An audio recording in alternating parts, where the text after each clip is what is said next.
கதைச்சரம் நேயர்களுக்கு அன்பார்ந்த வரவேற்புகள். இன்று நாம் கல்கி அவர்களின் கள்வனின் காதலி என்ற நாவலை காண உள்ளோம். அதிகாரம் 12. கவிழ்ந்த மோட்டார். அஸ்தமித்து ஒரு நாழிகை இருக்கும். மேற்கு திசையில் நிர்மலமான வானத்தில் பிறைச்சந்திரன் அமைதியான கடலில் அழகிய படகு மிதப்பது போல மிதந்து கொண்டிருந்தது.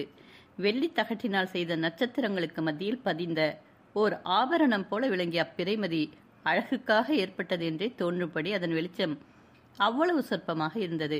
ஆனால் அது கூட அதிகம் என்று நினைத்து எப்பொழுது அந்த இளம்பிறை அடிவானத்தில் மறையுமென்ற கவலையுடன் எதிர்பார்த்த சில பிரகிருதிகள் இருக்கத்தான் செய்தார்கள். புதுச்சேரிக்கு சமீபத்தில் 7-8 மைல் தூரத்தில் வயல் காடுகளின் வழியாக ஊந்து வந்து கொண்டிருந்த ஒரு மோட்டார் வண்டியில் இவர்கள் இருந்தார்கள். அந்த வண்டி சிகப்பு சாயம் பூசப்பட்ட வண்டி. அதற்கு நம்பர் பிளேட் கிடையாது. அதனுடைய முன்விளக்குகள் மங்களாக இருந்தன. வண்டி கிளம்பி அரை மணி நேரமாக இருந்தும் இதுகாரும் ஒரு தடவை கூட டிரைவர் அதன் ஹாரனை உபயோகப்படுத்தவே இல்லை. வண்டியில் இருந்த 4 பேரில் முத்தையனும் ஒருவன். அவன் கையில் ஒரு சுழல் துப்பாக்கி இருந்தது. அவன் அதை தயாராக கையில் பிடித்துக்கொண்டு வண்டிக்கு பின்புறமே பார்த்து கொண்டு வந்தான். பின்னால் போலீஸ் வண்டி தொடர்ந்து வந்தால் அதை நோக்கி சுட வேண்டும் என்பது அவனுக்கு உத்தரவு. விதி என்றும் தலையெழுத்து என்றும் பூர்வ ஜென்ம கர்மம் என்றும் சொல்கிறார்களே, அதிலெல்லாம் ஏதோ உண்மையாகத்தான் இருக்க வேண்டும். இல்லாது போனால் கல்யாணியை பார்த்த பிறகு, அவளுடைய அழியாத காதலை அறிந்த பிறகு முத்தையனுக்கு இந்த காரியத்தில் ஈடுபட ஏன் புத்தி தோன்றுகிறது?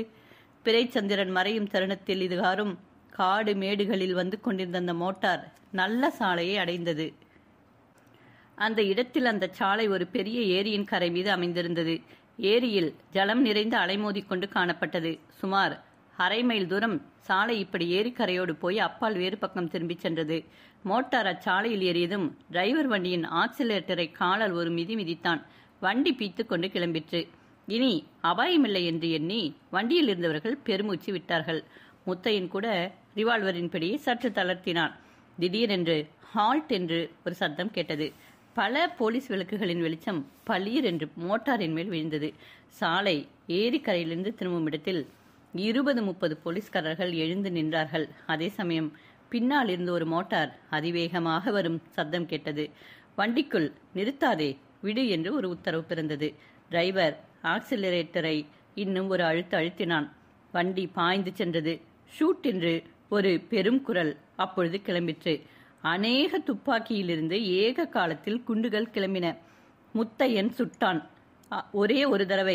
அவன் விசையை இழுத்துவிட்டு இன்னொரு தடவை இழுப்பதற்குள்ளே எங்கேயோ அதலப்பாதலத்திற்குள் விழுந்து கொண்டிருப்பதை உணர்ந்தான்.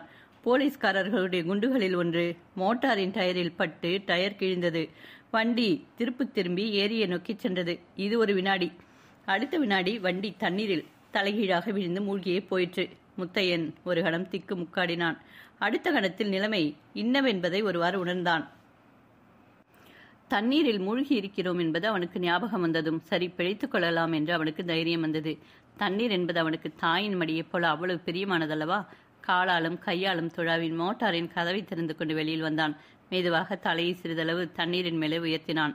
அநேக போலீஸ்காரர்கள் கையில் விளக்குகளுடனும் துப்பாக்கிகளுடனும் சாலையிலிருந்து ஏரிக்கரைக்கு ஓடி வருவது தெரிந்தது. உடனே மறுபடியும் தண்ணீரில் அமுங்கி உத்தேசமாக கரையோரமாகவே போகத் தொடங்கினான். மூச்சு நின்ற வரையில் அவ்வாறு போன பிறகு மறுபடியும் தலையை தூக்கினான். வண்டி விழுந்த இடத்தில் ஏக அமர்க்களமாக இருந்தது. வண்டியை தூக்கி கரையேற்றிக் கொண்டிருந்தார்கள். இவன் தப்பித்துக் கொண்டு சென்றதை யாரும் கவனிக்கவில்லை என்று தெரிந்தது. கவனித்திருந்தால் இதற்குள் தடபுழல் பட்டிராதா? ஏரி கரையோரமாக போலீசார் ஓடி வரமாட்டார்களா? மோட்டாரில் எவ்வளவு பேர் இருந்தார்கள் என்பது போலீசாருக்கு தெரிந்திராது. தன்னுடைய சகபாடிகள் சொல்லாவிட்டாலும் அவர்களுக்கு தான் தப்பிப்போனது தெரிவதில் நியாயமே இருக்கவில்லை. துரதிருஷ்டத்திலும் தனக்கு கொஞ்சம் அதிர்ஷ்டம் இருப்பதாக எண்ணிக்கொண்டே முத்தையன் மறுபடியும் தண்ணீரில் மூழ்கி கரையோரமாக சென்றான். மோட்டார் விழுந்த இடத்திலிருந்து சுமார் அரை மைல் தூரம் சென்ற பிறகு ஏரிக்கரையில் புதர்கள் அடர்ந்திருந்த ஓரிடத்தில் கரையேறினான். துணிகளை பிழிந்து உலர்த்திய வண்ணம் ஏரிக்கரையோடு நடக்கலானான். ராத்திரி சுமார் 1 மணி இருக்கும். கொஞ்ச தூரத்தில் ரயில் சத்தம் கேட்கவே முத்தையன் அந்த திசையை நோக்கி நடந்தான். சித்திரை மாதமாகையால் அவனுடைய துணிகள் எல்லாம் அதற்குள் நன்றாக விழுந்துவிட்டன. அவனுக்கு என்னவோ அப்பொழுது வெகு உற்சாகமாக இருந்தது. அவ்வளவு பெரிய துர்சம்பவம் நடந்தும் கூட தான் மட்டும் தப்பி வந்ததை நினைக்கும் கால் அவனுக்கு தன்னிடம் ஏதோ ஒரு அற்புத சக்தி இருப்பதாகவே தோன்றிற்று. ஆகையால் அவனுடைய தைரியமும் துணிச்சலும் அதிகமாயின. சமீபத்தில் கைகாட்டி மரத்தின் சிகப்பு வெளிச்சம் தெரிந்தது. அதை நோக்கி முத்தையன் சென்றான். அவன் ஸ்டேஷன் அடைந்ததும் சென்னைக்கு போகும் ரயில் வந்து நின்றதும் சரியாக இருந்தது. நல்ல வேளையாக அவன் இடிப்பில் கட்டியிருந்த பணப்பை பத்திரமாக இருந்தது. சென்னைக்கு ஒரு டிக்கெட் எடுத்துக்கொண்டு ரயில் ஏறினான். அவன் ஏறிய வண்டியில் ஒரே கூட்டம். அத்துடன் பாட்டும் கூத்தும் பிரமாதப்பட்டன. அவ்வண்டியில் இருந்தவர்களுடைய நடை, உடை, பாவனைகள் எல்லாம் சிறிது விசித்திரமாக இருந்தன. முத்தையன் தன் பக்கத்தில் இருந்தவனுடன் பேச்சு கொடுத்தான். அவர்கள் ஒரு பிரபல நாடக கம்பெனியை சேர்ந்தவர்கள் என்றும் சென்னையில் நாடகம் நடத்துவதற்காக போகிறார்கள் என்றும் தெரிந்து கொண்டான். முத்தையன் எங்கே? முன் அத்தியாயத்தில் கூறிய சம்பவங்கள் நடந்து சுமார் 2 மாதம் ஆகியிருக்கும். திருப்பரம் கோவில் சப் இன்ஸ்பெக்டர் சர்வோத்தம சாஸ்திரி ஒரு நாள் மாலை மிகுந்த மனச்சோருடன் வீட்டிற்கு திரும்பி வந்தார். அவர் வரும்பொழுது உள்ளே இனிமையான பாடும் குரல் கேட்டுக்கொண்டிருந்தது. சாஸ்தியார் உற்சாகமாக இருக்கும் பட்சத்தில் நேரே கூடத்திற்கு போய் தாமும் 1 அடி 2 அடி தம் மனைவியுடன் சேர்ந்து பாடியிருப்பார். கொஞ்சம் அபிநயம் கூட பிடித்து காட்டியிருப்பார். ஆனால் இன்றைய தினம் மிகவும் மனச்சோர்வுக்கு அவர் ஆளாகியிருந்தபடியால் கூடத்து காமரா உள்ளில் பிரவேசித்து தலைப்பாகை எடுத்து ஆணியில் மாட்டிவிட்டு ஈசி சேரில் பொத்தென்று விழுந்தார். அவர் மனசோர்வு கொள்வதற்கு காரணம் இல்லாமல் போகவில்லை. அன்றைய தினம் அவரை ஜில்லா போலீஸ் சூப்பரண்டன்ட் துரை மாட்டென்று மாட்டிவிட்டார். திருடன் முத்தையனை உயிருடனோ உயிர் இல்லாமலோ கூடிய சீக்கிரத்தில் பிடிக்காத வரையில் சாஸ்திரியின் உத்தியோகத்திற்கு ஆபத்து வந்துவிடலாம் என்று தோன்றிற்று. துரை அவ்வளவு கடுமையாக பேசினார். முத்தையன் திருப்பரம் கோவில் ஆக்கப்பிலிருந்து தப்பி ஓடிய புதிதில் அவனை பிடிப்பதில் சாஸ்திரி அவ்வளவு சுறுசுறுப்பு காட்டவில்லை என்பது உண்மைதான். அபிராமியின் மீது அவருக்கு ஏற்பட்ட வாத்சல்யம் முத்தையனை பிடிப்பதில் உள்ள ஆர்வத்தை ஓரளவு மழுங்க செய்திருந்தது. மேலும் முத்தையனுடைய துணிகரமான செயல்கள் 3 சர்க்கிள் இன்ஸ்பெக்டர்களுடைய எல்லைக்குள் நடந்தபடியால் இவருக்கு அவனை பிடிப்பதில் தனிப்பட்ட பொறுப்பு அப்பொழுது ஏற்படவில்லை. சமீபத்தில், அதாவது 3 மாதத்திற்கு முன்னால் தான் முத்தையனை பிடிப்பதற்கென்றே சர்வோத்தம சாஸ்திரியை ஸ்பெஷல் டியூட்டியில் போட்டார்கள். இதில் இவருக்கு அவ்வளவு இஷ்டமில்லை என்றாலும் உத்தரவை மீற முடியாமல் ஒப்புக்கொண்டார். அவர் இந்த ஸ்பெஷல் டியூட்டியில் போட்டப்பட்டதிலிருந்து மிகவும் ஆச்சரியகரமாக களவுகளும் கொள்ளைகளும் நின்று போயின. சாஸ்திரி கொள்ளிடக்கரை படுகை காடுகள், நாணல் காடுகள் எல்லாவற்றையும் 1 அடியிடம் கூட பாக்கி இல்லாமல் தேடிவிட்டார். கொள்ளிடத்து மணலையே சல்லடை போட்டு சலித்து விட்டார். ஆனாலும் பலனில்லை. ஒருவேளை அவன் கொள்ளிடத்து முதலைக்கு இரையாகி மாண்டு போனானா என்று கூட சந்தேகப்படலானார். ஆனால் மேலதிகாரிகளுக்கு இந்த நம்பிக்கை ஏற்படவில்லை. ஏற்கனவே அவர்களுக்கு சாஸ்திரியின் மீது ஒருவாறு சந்தேகம் ஏற்பட்டிருந்தது. முத்தையனுடைய துணிகர திருட்டுகளுக்கு சாஸ்திரி முடந்தை என்பதாக அவர் மேல் மொட்டை விண்ணப்பங்கள் வந்திருந்தன. இதன் உண்மையை பரிசோதிப்பதற்காகவே ஜில்லா சூப்பரண்டன்ட் துரை சாஸ்திரியை இந்த ஸ்பெஷல் டியூட்டியில் போட்டார். அவர் வந்ததிலிருந்து முத்தையனுடைய ஆர்ப்பாட்டம் ஓய்ந்திருக்கவே துரைக்கும் சாஸ்திரியின் மேல் சந்தேகம் உண்டாயிற்று. இவர் எச்சரிக்கை செய்துதான் முத்தையன் ஜாக்கிரதையாக இருக்க பண்ணிவிட்டாரோ என்று ஊகிக்க இடமிருந்தது. உண்மையில் சர்வோத்தம சாஸ்திரி இந்த 3 மாதமும் சும்மா இருக்கவில்லை. குறவன் சொக்கனையும் அவனுடைய ஆட்கள் 3 பேரையும் கைது செய்திருந்தார். முத்தையனுக்கு சாப்பாடு கொடுத்து கொண்டிருந்த அங்காடி கடைக்காரையும் அவர் கைது செய்துவிட்டார். இவர்கள் எல்லாம் இப்பொழுது சப்ஜெயிலில் இருந்தனர். இவர்களிடம் துப்பு விசாரித்து முத்தையன் கொள்ளையடித்து வைத்திருந்த பணம், நகை இவற்றில் ஒரு பகுதியை கூட கைப்பற்றிவிட்டார். ஆனால் முத்தையனை பற்றி மட்டும் அவர்களிடமிருந்து எவ்வித தகவல்களும் தெரிந்து கொள்ள முடியவில்லை. இன்று பகல் முழுவதும் அவர்கள் பயத்தினாலும் நயத்தினாலும் மற்றும் போலீசார் வழக்கமாக கையாளும் முறைகளை கை கொண்டும் விசாரிப்பதில்தான் அவர் ஈடுபட்டிருந்தார். ஒன்றுமே பிரயோஜனப்படவில்லை. அவர்களுக்கு ஏதாவது முத்தையனை பற்றி தெரிந்தால்தானே சொல்வார்கள். இதனால் மனச்சோர்வு அடைந்துதான் சர்வோத்தம சாஸ்திரி அவ்வளவு அலுப்புடன் அன்று வீடு திரும்பி வந்து இஸ்டேரியில் படுத்துக்கொண்ட சற்று நேரத்திற்கெல்லாம் அன்று வந்து தினசரி பத்திரிகை எடுத்து புரட்டினார். அதில் வெளியாகியிருந்த ஒரு செய்தியின் தலைப்பை பார்த்ததும் சற்றென்று நிமிர்ந்து உட்கார்ந்து அதை கவனமாக படிக்கத் தொடங்கினார். அந்த செய்தி வருமாறு: மதுரை ஒரிஜினல் மீனாட்சி சுந்தரேஸ்வரர் நாடக கம்பெனியின் சங்கீத சாதாரம் என்னும் நாடகம் இந்நகரில் சென்ற 1 மாதமாக தினம்தோறும் மேற்படி தியேட்டரில் நடந்து வந்த போதிலும் இன்னும் அபரிமிதமான கூட்டத்தை கவர்ந்து வருகிறது. பிரசித்தி பெற்ற மைசூர் குப்பி கம்பெனியாரை கூட இந்த கம்பெனியார் மிஞ்சிவிட்டார்கள் என்று சொல்லலாம். இந்த நாடகத்தில் திருடனாக நடிப்பவர் சென்னை வாசிகளின் உள்ளத்தை கொள்ளை கொண்டு விட்டார் என்று சொல்வது மிகையாகாது. உண்மையில் நம்பத்தகாத ஆச்சரியமாக இருக்கிறது. நாடக மேடையில் இவர் நடிக்கும் பொழுது அசல் திருடனாகவே தோன்றுகிறாரே தவிர திருடன் வேஷம் போட்டு நடிக்கிறார் என்பதே சபையோருக்கு ஞாபகம் இருப்பதில்லை. இந்த செய்தியை படித்து வரும்பொழுது சப் இன்ஸ்பெக்டர் முகத்தில் பெரிதும் பரபரப்பு காணப்பட்டது. படித்து முடித்த பின் சுமார் 5 நிமிஷ நேரம் அவர் ஆழ்ந்த யோசனையில் இருந்தார். பிறகு அவசரமாக, மீனாட்சி இங்கே வா என்று அலறினார். அவருடைய மனைவி பாடிக்கொண்டிருந்த பாட்டை அப்படியே அந்தரத்தில் நிறுத்திவிட்டு ஓடி வந்தாள். என்ன என்ன, திருடன் பிடிபட்டானா என்று கேட்டுக்கொண்டே வந்தாள். சாஸ்திரி மறுபடியும் பத்திரிகையில் ஆழ்ந்தவராக, திருடனும் இல்லை, பிடிபடவும் இல்லை. நீ சுருக்க 2 சட்டையிலே ஒரு பெட்டியை வச்சுக்கொண்டா என்றார். அப்படியே ஆகட்டும். நான் சட்டையிலே பெட்டியை வச்சு கொண்டு வந்தால் நீங்கள் செருப்பிலே காலை போட்டுண்டு கண்ணாடியிலே மூக்கை போட்டுண்டு எவ்விடத்துக்கு பயணப்பட போறேயல் சொன்னால் தேவலை. ஓஹோ, அது தெரியாதா? பட்டணத்துல யாரோ திருடனுக்கு கல்யாணம் என்று சொன்னாயே, அதற்கு போவதற்குத்தான். எங்கள் அக்காளுக்கு வரப்போகிற மாப்பிள்ளையை இப்படி நீங்கள் திருடன் என்று சொன்ன செய்தி தெரிந்தால் அவள் உங்களை லேசிலே விடமாட்டாள். போனால் போகட்டும். உங்களை எப்படியும் கல்யாணத்துக்கு அழைச்சிட்டு போகிறது என்று தீர்மானம் பண்ணி மூட்டையெல்லாம் கட்டி வைத்து விட்டேன். சாப்பிட்டு விட்டு கிளம்ப வேண்டியதுதான். ஆனால் ஒரு சமாசாரம், வண்டியில நீங்கள் ஏறிக்கொண்டு வர வேண்டுமே தவிர வண்டிதான் என் மேலே ஏறிண்டு வரணும் என்று பிடிவாதம் பிடிக்கக்கூடாது. மீனாட்சி, நீ மகா கெட்டிக்காரி. உன் சாமர்த்தியத்திற்கு திருட போக வேண்டியதுதான். ஆமா, திருடனை பிடிக்கத்தான் யோகிதை இல்லை. திருடவாவது போகலாம். சீக்கிரம் கிளம்புங்கள். இப்படியாக இந்த குதூகலம் நிறைந்த தம்பதிகள் சென்னைக்கு பயணமானார்கள். சங்கீத சதாராம். சென்னை பட்டணத்தில் சர்வோத்தம சாஸ்திரியின் மைத்துனி பெண்ணிற்கு கல்யாணம் நடந்து முடிந்தது. ஒரு நாள் கல்யாணம்தான். அன்றிரவு சாஸ்திரி அவசர அவசரமாக சாப்பிட்டு விட்டு வெளிக்கிளம்பினார். வழியில் ஒரு டிராம் வண்டி மின்சார விளக்குகளால் ஜகஜோதியாக அலங்கரிக்கப்பட்டு ஒளிமயமான நாடக விளம்பரத்துடன் போய்கொண்டிருப்பதை அவர் பார்த்தார். நாடக கொட்டைக்கு அவர் போய் சேர்ந்த பொழுது அங்கே ஏராளமான கூட்டம் நின்று கொண்டிருக்க கண்டார். ஜனங்கள் டிக்கெட் வாங்குவதற்கு நான் முந்தி நீ முந்தி என்று பிரமாதமான சண்டை போட்டுக் கொண்டிருந்தார்கள். போலீஸ்காரர்கள் சிலர் கையில் குண்டாந்தடிகளுடன் கூட்டத்தை சமாளிக்கும் வேலையில் ஈடுபட்டிருந்தார்கள்.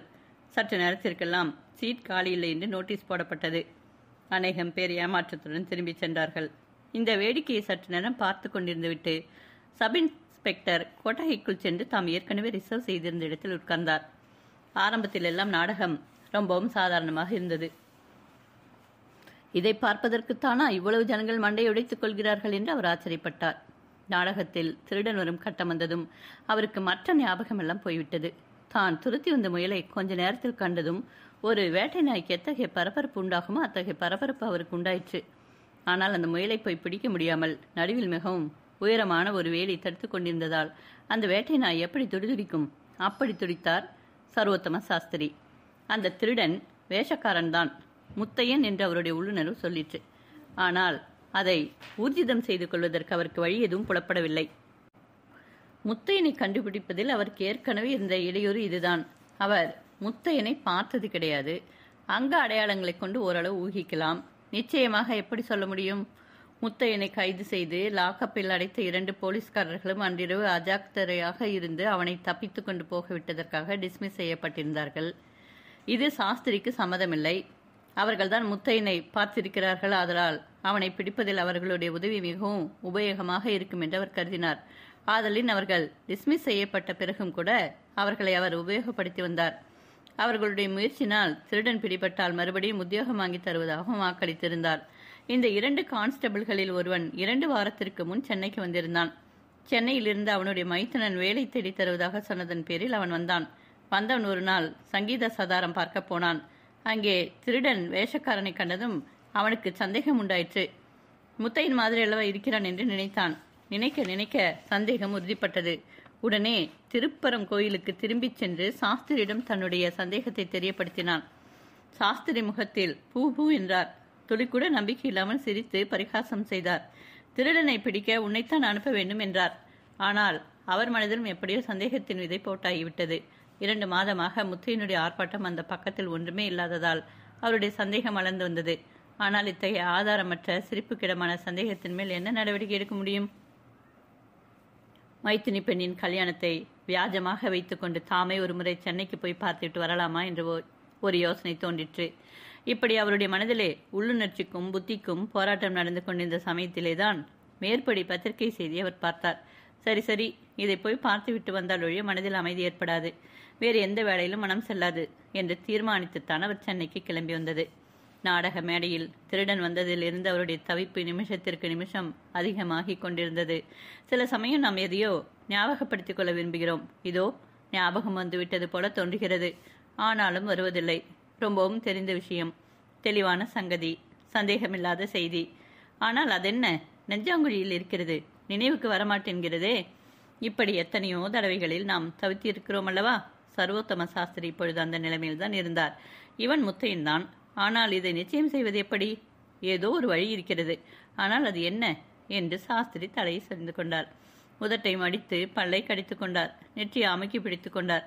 நல்ல வேளையாக அப்பொழுது எல்லோரும் நாடகத்தில் மிகவும் ரசமான கட்டத்தில் பூரணமாக ஈடுபட்டிருந்தபடியால் சாஸ்திரி யாரும் கவனிக்கவில்லை.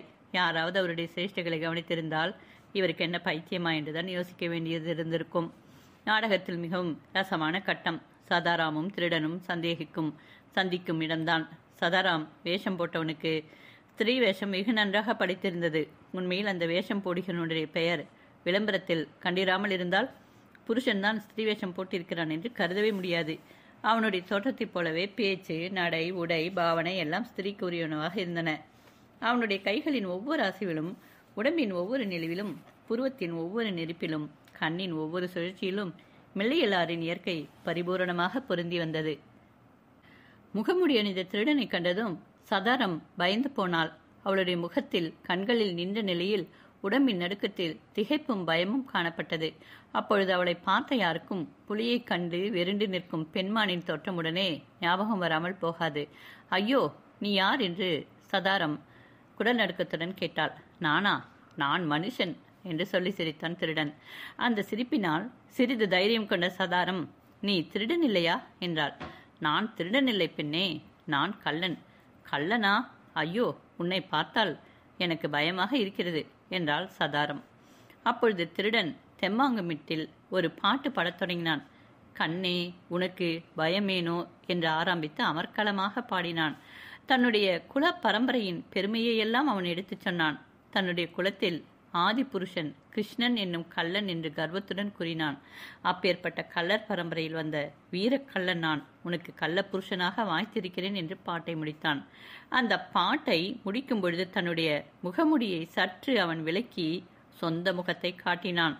அப்பொழுது சதாரம் ஆ என்று கூவி மூர்ச்சையடைத்து கீழே விழுந்தான். ஆனால் சபையோர் எல்லாரும் அச்சமயம் பிரமாதமான குதூகலமடைந்து கைத்தட்டி ஆர்ப்பரித்தார்கள். அநேகர் ஒன்ஸ் மோர் என்று கத்தினார்கள். அவன் திருடனாகையால் முகமுடிக்கு பின்னால் பயங்கரமான முகம் இருக்க வேண்டும் என்று எதிர்பார்த்தவர்களுக்கு களை சொட்டிய முத்தையனுடைய அழகான முகத்தை கண்டதும் அவ்வளவு உற்சாகம் உண்டாயிற்று. அச்சமயம் சர்வோத்தம சாஸ்திரி முகம் கூட பிரகாசமடைந்தது. ஆனால் அதற்கு காரணம் மட்டும் வேறு. திருடனுடைய முகமுடி விலகிய அதே சமயத்தில் சாஸ்திரி தம்முடைய சந்தேகத்தை நிவர்த்தி செய்து கொள்ள ஒரு வழி கண்டே பிடித்து விட்டார். அபிராமி என்று அவருடைய வாய் அவரை அறியாமலேயே முணுமுணுத்துக் கொண்டிருந்தது.